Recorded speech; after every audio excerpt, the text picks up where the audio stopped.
اپنا ذہن، جذبات اور احساس ان لوگوں کے کنٹرول میں مت دیں جنہوں نے آپ کے لیے کبھی کچھ نہیں کیا۔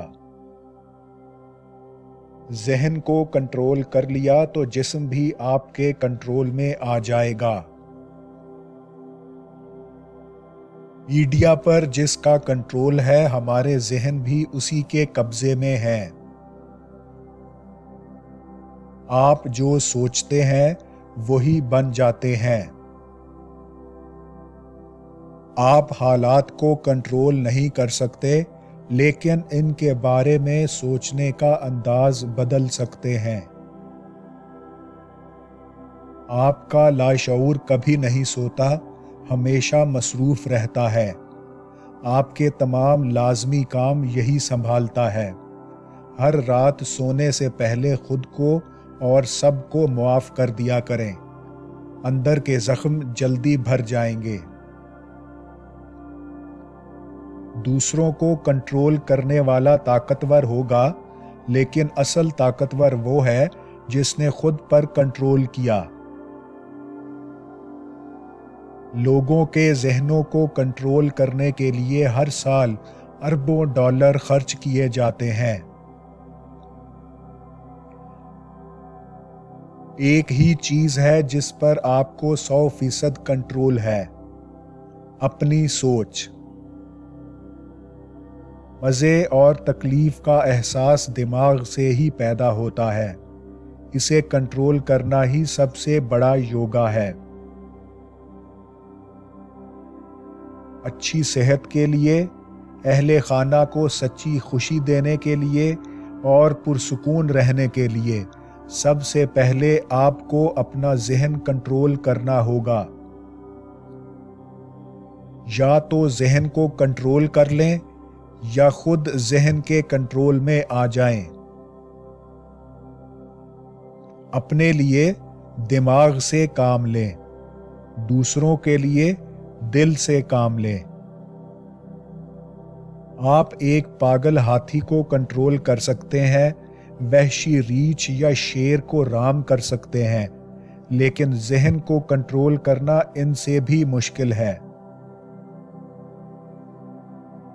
خدا کا دیا ہوا جسم زیادہ تر مصیبتیں برداشت کرنے کی صلاحیت رکھتا ہے۔ آپ نے بس اپنے ذہن کو راضی کرنا ہے۔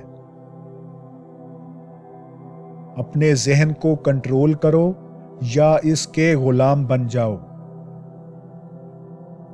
اپنی سوچ ایسے بدلنا سیکھیں جیسے آپ روزانہ کپڑے بدلتے ہیں۔ یقین کریں، آپ یہ صلاحیت حاصل کر سکتے ہیں۔ ہماری سوچ کا زیادہ تر حصہ لاشعور کے کنٹرول میں ہے، جو 6 سال کی عمر سے پہلے بن جاتا ہے۔ آپ اس کے بارے میں سوچ کر لاشعور کو بدل نہیں سکتے۔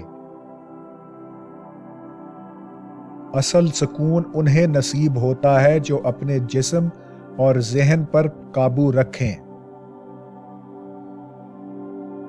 2 چیزیں جن پر آپ کو کنٹرول ہے اور ان پر آپ کا مکمل حکم چلتا ہے، آپ کا ذہن اور زبان۔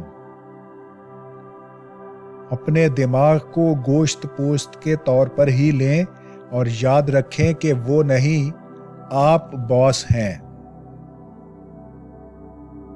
میں نے سمجھ لیا ہے کہ وہ لوگ مجھ سے سب کچھ چھین سکتے ہیں، میرے دل اور ذہن کے علاوہ۔ دماغ کو بتدریج اور سوچ سمجھ کر کنٹرول میں کرنا ہوگا۔ انسان کو اس کا دشمن برائی کی طرف نہیں لے جاتا، یہ کام ذہن ہی کرتا ہے۔ جس نے خواہشوں کو قابو میں رکھا، ذہن بھی اس کے قبضے میں ہوگا۔ پریشانی دراصل خوف کی حالت ہے۔ پریشانی کا مطلب ہے آپ دماغ کے کنٹرول میں ہیں۔ چاہے مشکل کام ہی کیوں نہ ہو، اگر خدا آپ سے کچھ کروانا چاہتا ہے تو اس نے آپ کے لیے کچھ خاص سوچ رکھا ہے۔ حسد، غصہ، خوف جیسے جذبات صرف آپ کی طاقت ضائع کرتے ہیں۔ آپ کے کنٹرول میں ہو تو ذہن آپ کا سب سے بڑا دوست ہے۔ آپ اس کے کنٹرول میں ہوں تو یہی آپ کا دشمن ہے۔ اسی وقت جیت آپ کی ہے جب آپ کی سوچ آپ کے جذبات سے زیادہ مضبوط ہو۔ ذہن میں بٹھا لیں کہ آپ کر سکتے ہیں تو کچھ بھی ممکن ہے۔ ڈرتے رہیں کہ نہیں کر سکتے تو نہیں ہوگا۔ یقین ہی اصل چنگاری ہے۔ آپ جو سوچتے ہیں وہی آپ کے ساتھ ہوتا ہے۔ زندگی بدلنا چاہتے ہیں تو اپنی سوچ کھولیں۔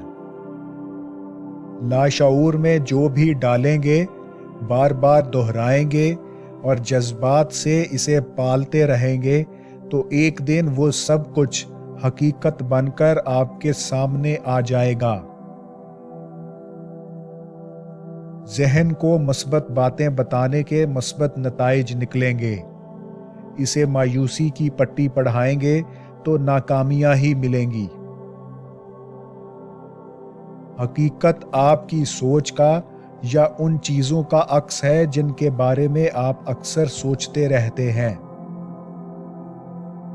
آپ جو چاہتے ہیں اسے حاصل کرنا بہت آسان ہے۔ اپنے ذہن کو یہ بتانا شروع کریں اور بار بار بتاتے رہیں۔ آہستہ آہستہ آپ کا ذہن خود بخود اپنے مقصد کی طرف جانے لگے گا۔ آپ روزانہ کی بنیاد پر اپنے ذہن میں جو بھی بٹھائیں گے آپ کو زندگی میں وہی کچھ ملے گا۔